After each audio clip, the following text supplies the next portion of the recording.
important thing in my life. His mother and I had a contentious separation soon after he was born, and she left, taking Edward's twin brother Kevin. I have devoted much of my life to raising my boy.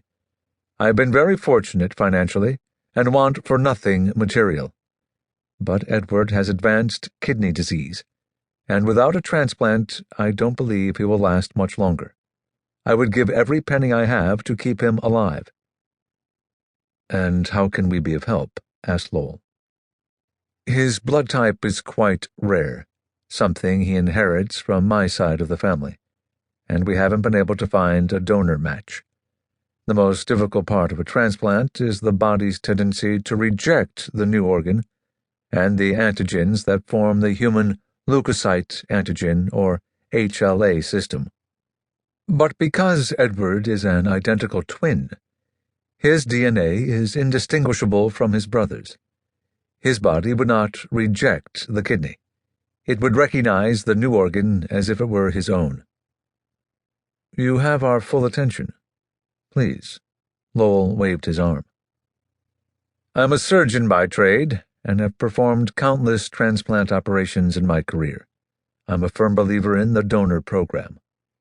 Without organ donors, many people would be denied the opportunity to continue a fruitful life.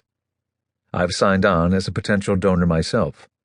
One of my kidneys was damaged in an accident years ago, or I'd give Edward one of mine. He crossed his legs, straightening the crease in his pants. My son has little time. I've been unable to find Kevin. I've hired the most expensive detective agencies in the world, and they haven't come up with anything. Until now. A detective in California, where I thought they were living, got a lead that suggested Kevin and his mother may be somewhere in the Northeast. I need someone who knows the turf. And you would like us to find your son's twin? It's the only way to save his life, and time is short. Have you contacted the police? No. His tone was adamant. No police. This is a private matter. If my story were to become public knowledge, I would be at the mercy of every con artist on the planet. I am relying on your discretion in this matter. You're familiar with my methods? Yes. I understand that you use astrology in your work. Much more than that. Astrology is the very foundation of my practice.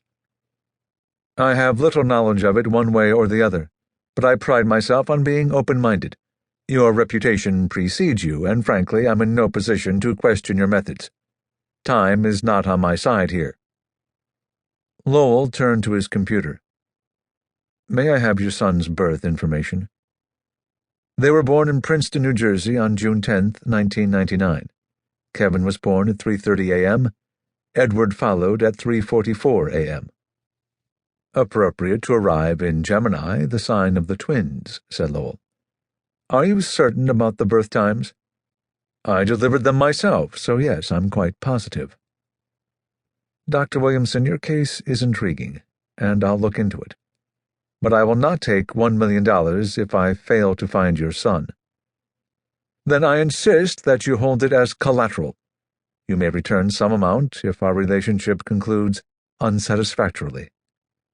Lowell smiled slightly. I'll have Sarah write you a receipt for the money. That won't be necessary. I trust my judgment in people. Besides, what good would it do to chase you for the money with or without a receipt? Fine. May I ask how you accrued your wealth? I hold several extremely valuable patents. Are you an inventor? No, these are genetic patents. I see. Lowell nodded. I'll need your wife's birth information, date, place, and time. I understand. I believe I have a copy of her birth certificate at home somewhere. I'll email it to you. I don't know if the time of birth is included. Is that important? Yes, it may make the difference between being able to find them or not. Really? Okay. I also will need your birth information. Mine? What has that got to do with anything? It may prove useful in finding your son. There's something called reflective astrology, where we see others within someone's chart. I can look